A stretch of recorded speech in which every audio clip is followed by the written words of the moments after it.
Hartlike goeiemôre vriende, ons is die Here innig dankbaar dat hy vir ons uitgespaar het, dat hy 'n nuwe dag tot ons lewens toegevoeg het en die gebed van my hart is dat die Here vir ons wysheid en insig sal gee in die verstaan van sy wonderlike woord. Kom ons bid dat die Here tog ons geestelike oë sal verlig om die wonders uit sy wet te sien, dat hy die hardheid van ons hart sal sag maak en vir ons hart van vlees sal gee.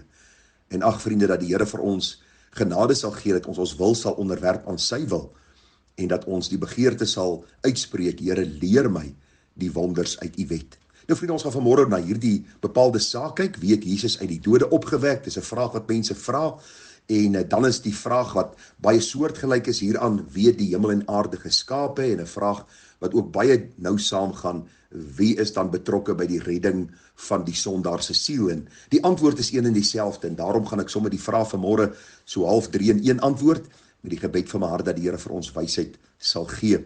Nou vriende, wanneer ons die waarheid van God se woord bestudeer, dan is dit noodsaaklik om te sien dat die Here vir ons baie duidelike antwoorde in sy woord gee. Sommige moeiliker om te verstaan as ander, juis omdat ons as mens beperk is in ons kennis en verstand. En wanneer ons as mens dink en praat oor die Almagtige, dan is daar definitief beperkings en ons moet dit erken en daarom buig ons in nederigheid as diensknegte voor hulle meester en sê, Here, leer my sodat ek beter kan verstaan.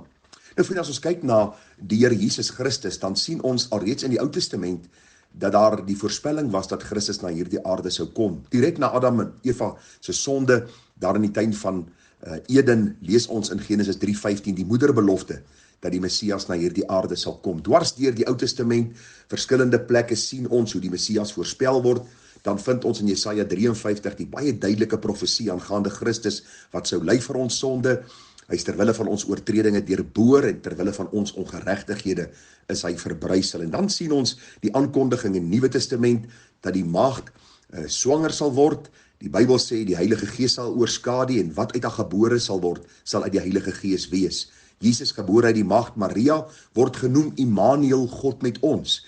En dan leer ons dat die Here Jesus 'n kosbare, sondelose lewe op aarde geleef het.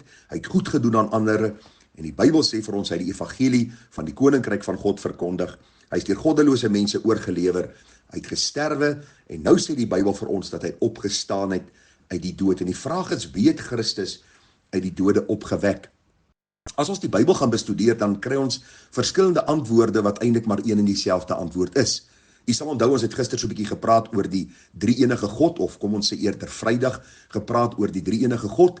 En kom ons kyk bietjie wat die Bybel sê oor wie Christus uit die dode opgewek. Handelinge 2:24, daar staan, hom het God opgewek, nadat hy die smarte van die dood ontbind het, omdat dit onmoontlik was dat hy daardeur vasgehou sou word. So Handelinge 2:24 sê, God het Christus opgewek uit die dood.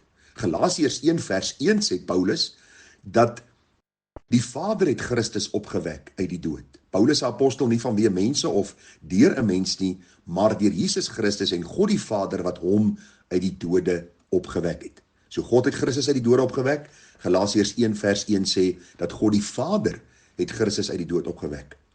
1 Petrus 3:18 sê dat God die Gees Christus uit die dode opgewek het. Want Christus het ook eenmaal vir die sondes gelei. Hy die regverdige vir die onregverdiges, om ons tot God te bring, hy wat wel gedood is na die vlees, maar lewend gemaak deur die Gees. Romeine 8:11. En as die Gees wat van hom wat Jesus uit die dode opgewek het in julle woon, dan sal hy wat Christus uit die dode opgewek het, ook julle sterflike liggame lewend maak deur sy Gees wat in julle woon. So 1 Petrus 3:18 en Romeine 8:11 sê dat die Heilige Gees Christus uit die dode opgewek het. Nou lees ons in Johannes 2:19 dat Jesus voorspel dat hy homself uit die dode sal opwek. Ons lees daar, Jesus antwoord en sê vir hulle, breek hierdie tempel af en in 3 dae sal ek dit oprig, verwysende nou na sy liggaam wat in die graf sal wees en dan na 3 dae opgewek sal word. In Johannes 10:17 en 18 lees ons, daarom het die Vader my lief omdat ek my lewe aflê om dit deur op te neem. Niemand neem dit van my af nie, maar ek lê dit uit myself af. Ek het mag om dit af te lê, ek het mag om dit weer op te neem. Hierdie gebod het ek van my Vader ontvang. Dis wanneer ons die vraag probeer beantwoord oor wie Jesus uit die dode opgewek, kan ons sê dat God dit gedoen het, en daarmee kan ons bedoel, dit was God die Vader, God die Seun en God die Heilige Gees. En vriende, hier is geen verwarring hierin nie. As ons die drie eenheid verstaan, weet ons, God is een in wese, hy het hom bekend gemaak in drie persone, God die Vader is God, God die Seun is God, God die Heilige Gees is God, een in wese, bekend gemaak in drie persone, en daarom sien ons baie duidelik dat al drie betrokke was by die opwekking van Jesus uit die dode. En ag vriende, waarom kon Jesus sy eie lewe aflê en dit weer opneem? Omdat hy God is wat mens kom word het. Ons kan nie bely dat Christus enige iets anders te was as God wat mens kom word het nie. God die Vader het homself kom openbaar in hierdie wonderlike Here Jesus Christus. En deur die kragvolle werking van die Heilige Gees leer ons wie Christus is en wie die Vader is. Nou kon ons gou uitkom, vriende, by die skepping. Wat is 'n vraag wat ook gevra word? Ons lees daar in Genesis 1 vers 26 dat die Here sê, laat ons mense maak na ons beeld en na ons gelykenis. En vriende, het ons al reeds vir u in die oordenking van Vrydag gesê, dat hierdie ons verwys baie duidelik na God die Vader, na God die Seun en na God die Heilige Gees. Ons lees in 1 Korintiërs 8 vers 6, tog is daar vir ons maar een God, die Vader, uit wie alles is, en ons tot hom, en een Here Jesus, deur wie alles is, en ons deur hom.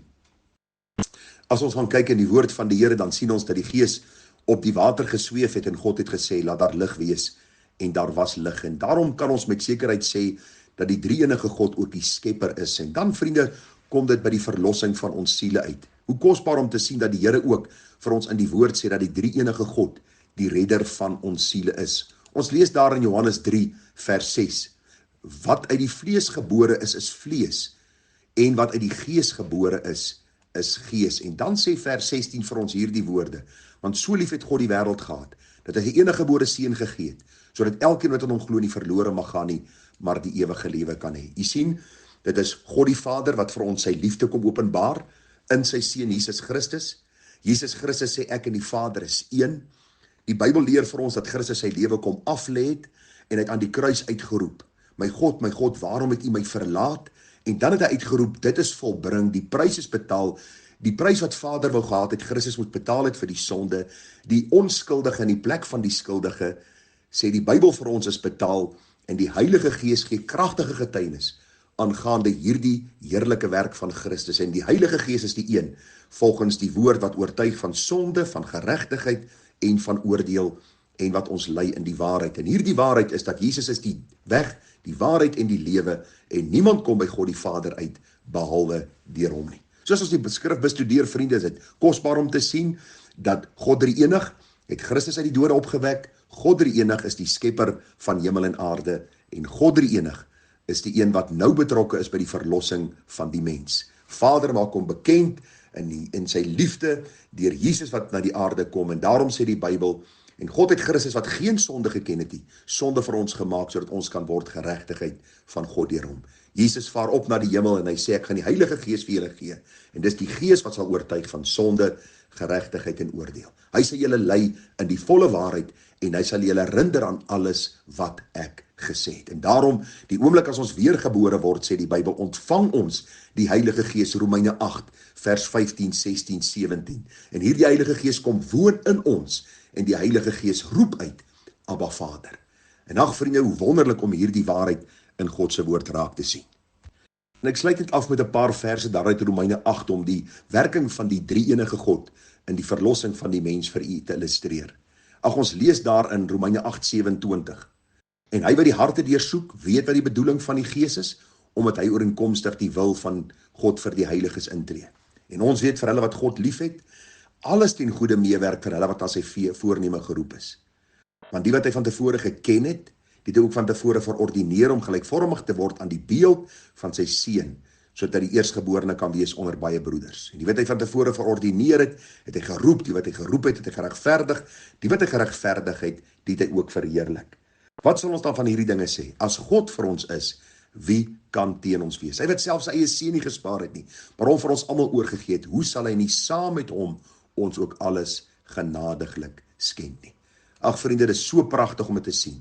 En daarom kan ons met sekerheid weet, dat niks ons sal kan skei van die liefde van God, wat daar in Christus Jesus ons Here vir ons is nie. Alles verseël deur die Heilige Gees tot die dag van verlossing. Mag die Here ons ryklik seën, mag die Here ons bemoedig met hierdie waarheid, mag ons versterk deur die geloof tot eer van sy heilige naam. Groete vir u, mooi dagie verder, tada.